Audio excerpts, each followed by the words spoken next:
একদিন আমরা সবাই মিলে হাঁটছিলাম। হাঁটতে হাঁটতে দেখি আমরা জলশিরি সেন্ট্রাল পার্কে চলে এসেছি। মানুষদের দেখলাম টাকা দিয়ে তারা টিকিটও কিনছে, তাই ভাবলাম আমিও তাদের সাথে ঢুকে পড়ি। ঢুকেই দেখি একটা মেয়ে গাছটাকে ধাক্কা দিচ্ছে, কারণ গাছটা কথা বলতে পারছে না এর জন্য। পরে দেখি ওকে দেখে দেখে আরও একটা মেয়ে গাছে ধাক্কা দিচ্ছে, কারণ গাছটা কথা বলতে পারছে না। পরে অনেকক্ষণ দেখার পরে বুঝলাম আসলে মেয়েগুলো গাছ থেকে ফুল চুরি করছিল। পরে কিছুক্ষণ আবার হাঁটার পরে খুঁজে পেলাম আরও ফলের গাছ, আর খুঁজে পেলাম এখানে অনেকগুলো কবর। ভেবেছিলাম আমার বন্ধুদের হয়তো এখানেই দাফন করা হয়েছে।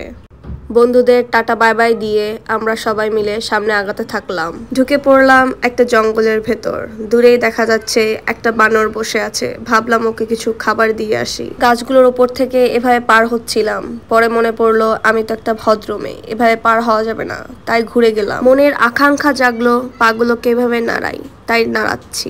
মেয়েগুলো আমাকে রেখে পালাচ্ছিল, তাই ভাবলাম আমিও এভাবে পার হয়ে যাই। পরে মনে পড়লো আমিও আসলে অভদ্র। মেয়েগুলো আমাকে রেখে পালাচ্ছিল কেন, এই প্রশ্নের উত্তর খুঁজতে খুঁজতেই ওদেরকে খুঁজতে থাকলাম এই জঙ্গলের মধ্যে। অনেকক্ষণ খোঁজাখুঁজির পরে ওদেরকে খুঁজে পাচ্ছিলাম না। নিশ্চয়ই ওরা ভূত, না হলে জিন, না হলে এভাবে উধাও হয়ে গেল কিভাবে। উপায় না পেয়ে ওই লোকটাকে জিজ্ঞেস করলাম, উপরে বসে আছে, কিন্তু লোকটা লজ্জা পেল। পরে ওদেরকে খুঁজে পাই, কিন্তু দেখি ওরা লুডো খেলছে, তাও আবার সাপ লুডো।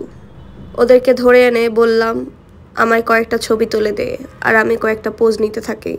ছবি টবি তোলার পর উপরে উঠি, দেখি হায় হায়, এটা তো পুরাটাই একটা পাজল, কিন্তু এখান থেকে বের হব কিভাবে। দেখেই তো আমার মাথা ঘুরছে, কিন্তু কোনোভাবে বের হয়ে ওদের হাত ধরে রাখলাম যেন ওরা আর না পালাতে পারে। কিন্তু তখনই দেখি এই গাছটা নিয়ে ওরা পালানোর পরিকল্পনা করছিল। তারপর ওদেরকে বুঝিয়ে সুঝিয়ে বাচ্চাদের খেলার মাঠে নিয়ে চলে এসেছি। মনে পড়ে গেল আমরা আসলেই বাচ্চা, তাই সিকিউরিটি গার্ডের নিষেধের পরেও আমরা স্লাইডে উঠে পড়লাম। পরে ভয়ে আমরা দৌড় দিয়ে দোলনায় এসে পড়লাম। এ বাবা, এ দেখি অনেক বড় একটা মাঠ। গরু ছেড়ে দিলে এখানে ঘাস খেতে পারতো, গরু নেই, এর জন্য পা দিয়ে গরু গরু খেলছি। কিছুক্ষণ পর টের পেলাম আমাদের দলের জুতো নিয়ে পালাচ্ছে কেউ। পরে বুঝতে পারলাম এটা ওরই জুতা। এখানে আমরা ডোরেমনেরও দেখা পেয়ে গেলাম। যাক, কষ্ট করে আর আমাদের টাকা খরচ করে জাপান যেতে হলো না। বাচ্চাদের খেলা দেখে আবার খেলতে ইচ্ছে করছে, কিন্তু সিকিউরিটি গার্ড নিষেধ করেছে।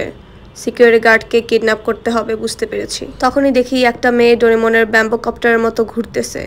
তখনই নজর পড়লো একটা কাপলের ওপর। পাশেই একটা ঝিল দেখতে পেলাম, দেখি স্পিড বোটও চলছে। তাই পাহাড়ের মতো উঁচু জায়গায় উঠে পড়লাম, কিন্তু পরেই মনে পড়লো নিচে রেস্টুরেন্ট আছে, তাই দৌড়ে চলে যাচ্ছি। ও বাবা, এদিকে আরও একটা কাপল, কিন্তু কাপলের মধ্যে সমস্যা আছে, সেটা আমরা বুঝতে পেরেছি। তাই আমরা কুকুর দেখতে চলে গেলাম, কিন্তু কুকুরগুলো আমাদেরকে পাত্তা দিল না, ওদিকে ফিরে থাকলো। বুঝতে পারলাম আসলে সবাই স্বার্থপর।